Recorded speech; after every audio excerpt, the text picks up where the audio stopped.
Hello, Christian Cassidy. My Macbeth video response. So my adaptation I chose was Throne of Blood by um, Akira Kurosawa. So I'll start with my synopsis. Sorry. Okay, so this story began with Yoshizaki Miki and Takitoki Wishizu, and they're both soldiers in a Chinese military unit. To give a quick summary, they both won a respective battle early on in one of the wars they were fighting, unexpectedly. So they're both invited to come see the king at a Spiderweb Castle. On the way there, they get caught in a bog, kind of a storm, and they're stopped by an evil spirit, one singular evil spirit in the forest, and it prophesies both of their futures. So Miki will be the leader of a fortress, and his son will be heir to the king, and Washizu is said he will be king, but for the meantime, he'll be the northern garrison head. So after this, everything's going pretty smooth until Washizu's wife begins to spread lies into his ears about how everyone's conniving against him and he needs to start taking blood on his hands to secure his kingship soon. So this kind of sets in action a stream of events that, for the most part, don't end very well for Washizu. He starts by killing the king in power, seizing the throne against, his own better wishes. He didn't really want to, but his wife definitely put it into his ear. Following this, he has a series of events where he kind of falls apart mentally. He starts seeing spirits at gatherings. Sadly, after this, he slowly keeps falling apart. He kills his best friend, Miki, who is the other guy who was his son was supposed to be heir. After killing Miki, Miki's son then joins the enemy military that they had won the battles against previously, and he leads an attack against Washizu and ends up killing Washizu and usurping the throne. So the first I want to start with, that was a pretty brief synopsis, so much detail that it's kind of hard to get down into 1 minute, but the similarities between the adaptation and the original story. So Macbeth is directly coincided with Washizu, as he's Macbeth and him are both like the leading people. So Miki is Macduff in this adaptation, and Washizu is Macbeth, basically how it's. So they both end up winning battles early in the story, similar to how Macbeth did. And then they run into witches in Macbeth, but in this case it's an evil spirit. So it kind of ties into, I guess, Chinese mythology and like the idea of evil spirits taking control of power-hungry people. So Washizu ends up becoming very power-hungry, similar to how Macbeth did, as his wife was telling him how everyone was conniving against him and the king did not want him to gain the throne. So that's one of the big similarities. Again, Miki's son, he does eventually come into power, and Washizu kills the king, then kills Miki, the same way that Macbeth kills Macduff and then attempts to kill Macduff's son, but then Macduff's son leaves, joins the enemy military in England, and takes the fight back to him. So that's another huge storyline that's almost exactly word from Macbeth. So again, the big thing I wanted to hit on was Washizu's wife, which is this story's version of Macbeth. The entire story was feeding into his paranoia about people trying to overtake his power, which was a huge portion of the story. So the original night when he ends up killing the king, he was completely against it. He didn't want to.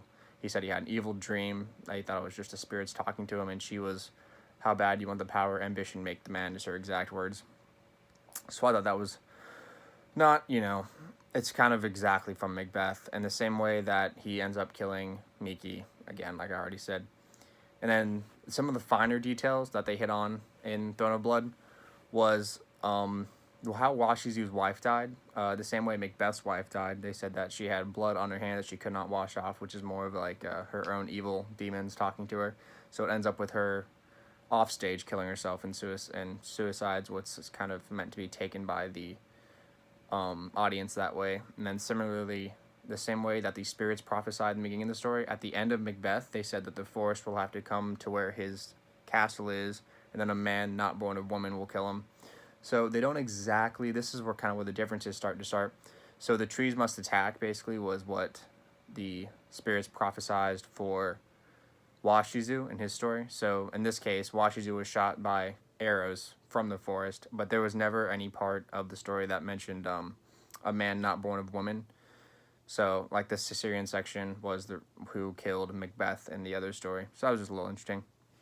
So again, that's a good point to start moving into the differences.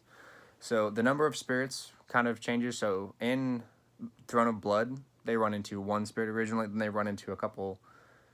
Then specifically, Washizu runs into a few next time he goes to seek counsel following the battle, which is, you know, Macbeth did seek counsel following his murder of Miki and the impending fight with the sons of the murdered friends.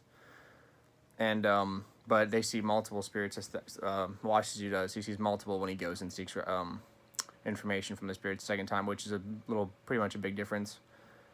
And then other thing, Macbeth's wife, she did do some talking in his ear and kind of referencing what she wanted him to do. But it's not on the same scale. Washizu's wife kind of led the entire story. She pushed for him to kill the king, kill Miki, try to murder his son, usurp as much power as possible, which was a little bit more overbearing in this story than it was in Macbeth's, which I thought was interesting.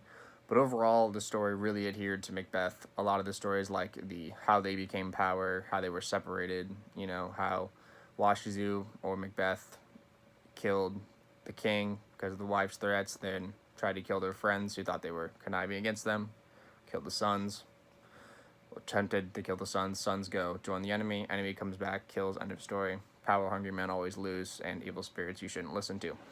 So that's kind of the main figureheads of the stories. So the neoclassical ideas, Throne of Blood, it was they had a lot of supernatural happenings, which is very not neoclassical. They did adhere to a little more morality, and the stories were a little. The stories definitely adhered to it wasn't anything religious. There wasn't a religious story, but although one of the things that were a part of the neoclassical ideas, the characters did behave true to class. So the characters didn't change. They were who they were the entire story.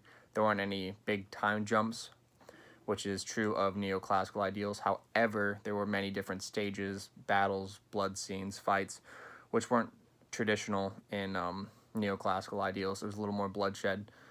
But it was really, very cool how they managed to do that. And it was a really interesting adaptation, how it took in the idea of honor in ancient Indochina, or 1500 Indochina. So it was really cool. They were able to bring in the style of honor. So the friendship between Miki and Washizu was very strong, and it took a lot of convincing from spirits and Washizu's lying wife to really break that bond. And it was clear that Washizu was very overtaken with grief over his breaking of honor.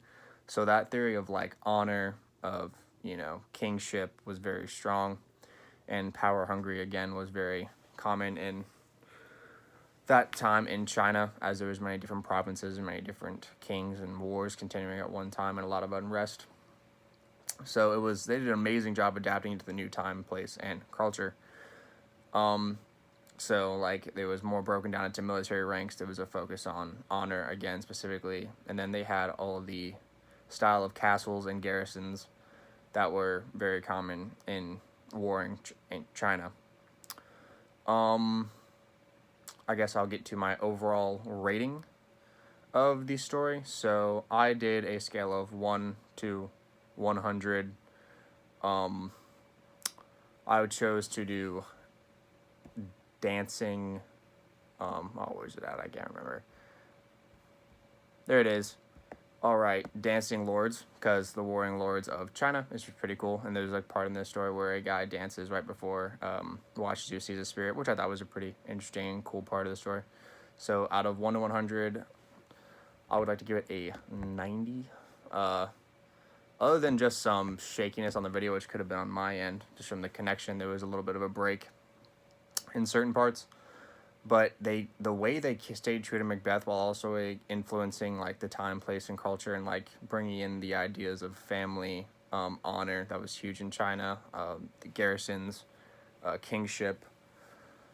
That was one of the main driving points behind why I want to give it such a high score, because I know that there's other adaptations of plays that weren't as solid based. And I thought that was just a very beautiful way how they had all the like jumps were not. You could easily follow the story. You could see the Macbeth portions of it that were very similar and how the characters behaved. So that is my Macbeth video response. Thank you.